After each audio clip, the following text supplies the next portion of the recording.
That is not the survival rate, but the horrifying passenger decline rate at Changi Airport. Once considered the hub of the world, in 2019, Singapore was the most visited city in Southeast Asia, generating $44 billion in tourism revenue. But in reality, the glossy statistics about GDP or international awards are now just a smokescreen designed to conceal a harsh truth.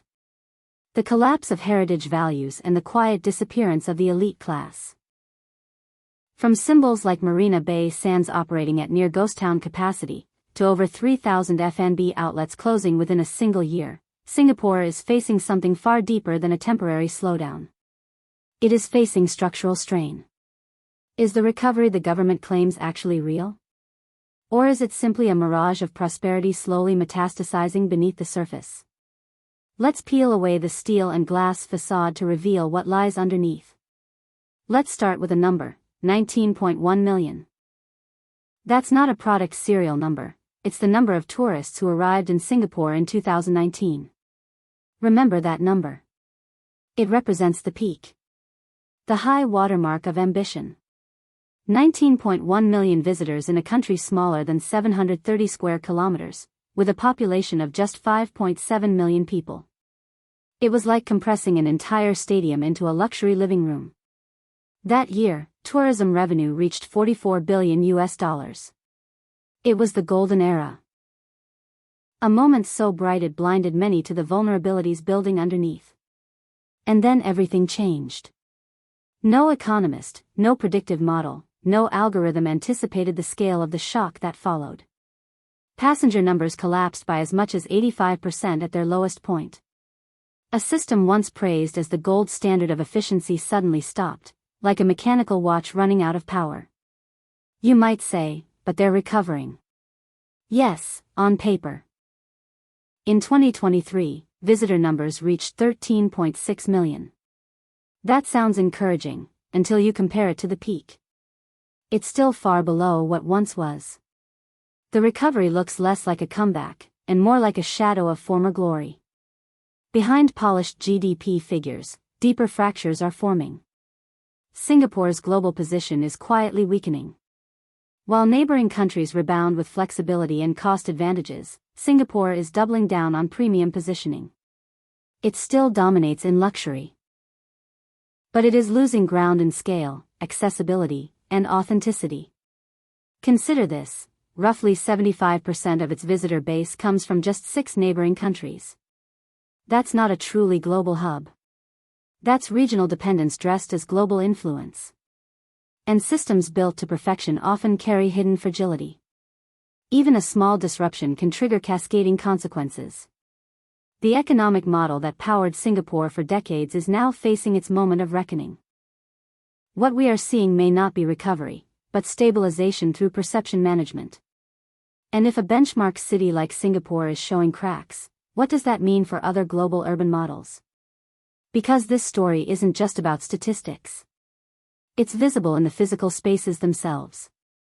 Step outside the polished malls of Orchard Road, and within minutes you enter a different reality: aging retail spaces, fading infrastructure, and struggling businesses. Places like Far East Plaza and Orchard Towers once symbolized consumer vibrancy. Today, they feel like hollow shells, spaces surviving, not thriving. Why would a country obsessed with perfection allow this? The answer lies in something deceptively technical: strata ownership. When buildings are owned by hundreds of individual stakeholders, coordinated upgrades become nearly impossible. It's like a car with 100 owners. No one wants to pay for maintenance. The result is visible everywhere: aging elevators, flickering lights, neglected facilities. More than half of these buildings have crossed what Singapore considers their functional lifespan. At the same time, rising energy costs are squeezing profitability. High-end properties continue to rise in value, but mid-tier spaces are seeing vacancy rates climb significantly. This isn't shared prosperity. It's uneven growth. And eventually, the system resets itself, often through redevelopment. Look at Golden Mile Complex. Once a cultural hub, it was eventually labeled outdated and cleared, sold below expectations, making way for new development. This raises a deeper question. Can a city retain its identity if it continuously replaces history with profitability? Because the same pattern appears at the country's most iconic gateway. Changi Airport, long considered the best airport in the world. At its lowest point, passenger traffic collapsed by 99.5%. Even today, despite recovery narratives, there are signs of disconnect. Take Jewel, with its iconic indoor waterfall. It looks vibrant, but much of its activity comes from local visitors, not international travelers. The illusion of activity masks quieter terminals beyond. In Terminal 4, automation dominates. Efficiency has replaced interaction. Even artificial bird sounds are used to soften the silence. Meanwhile, competitors are rising. Airports in neighboring countries are gaining ground, driven by lower costs and greater accessibility. Singapore's high operating costs are pushing budget airlines elsewhere, particularly to Kuala Lumpur. And this shift matters. Because low-cost carriers are now the backbone of global tourism. Without them, accessibility declines. Changi risks becoming less of a transport hub, and more of a showcase. At the same time, another shift is happening, one that is quieter, but more impactful. People are leaving. High-income professionals, once drawn to Singapore, are reconsidering. Rising rent, high living costs, and limited space are pushing talent toward alternatives like Dubai. Why stay in a small, expensive apartment when larger, more affordable options exist elsewhere? This isn't just migration, it's a recalibration of global talent flows. And it has consequences. Consumer spending weakens. Local businesses struggle. More than 3,000 food and beverage outlets closed in a single year, the worst decline in decades. Even daily life is changing. Residents are increasingly spending across the border, in places like Johor Bahru, where living costs are significantly lower. The middle class is under pressure. And when the middle class tightens spending, the entire urban economy feels it. Even cultural foundations are shifting. Singapore's hawker culture, recognized globally, faces a generational crisis.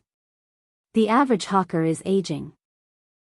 Younger generations are reluctant to enter the trade due to long hours and relatively low income. As older vendors retire, many traditional stalls disappear. In their place, centralized food operations emerge, efficient, consistent, but lacking individuality. The experience becomes standardized. The flavor becomes uniform. What was once culture risks becoming simulation. Even tourism behavior is evolving. Visitors still come, but they spend less. The rise of city walk culture reflects this shift. Tourists prioritize experiences, photos, and social media presence over consumption. Crowds remain, but revenue declines. And digital alternatives are reshaping business travel. Virtual meetings reduce the need for physical conferences. Singapore now competes not just with other cities, but with the internet itself. All of this leads to a deeper issue. Not emptiness of people, but emptiness of connection. Singapore remains clean, efficient, and technologically advanced. But in optimizing everything, it may have removed the unpredictability that gives cities life. A system too perfect can become fragile.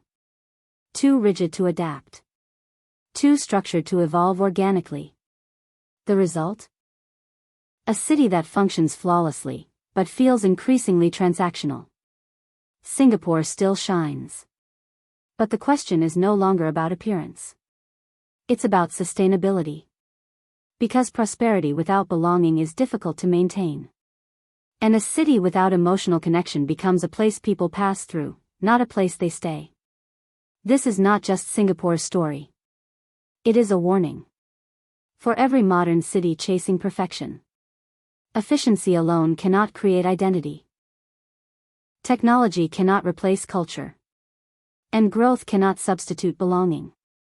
Because in the end, a city is not defined by its skyline, but by whether people truly want to call it home.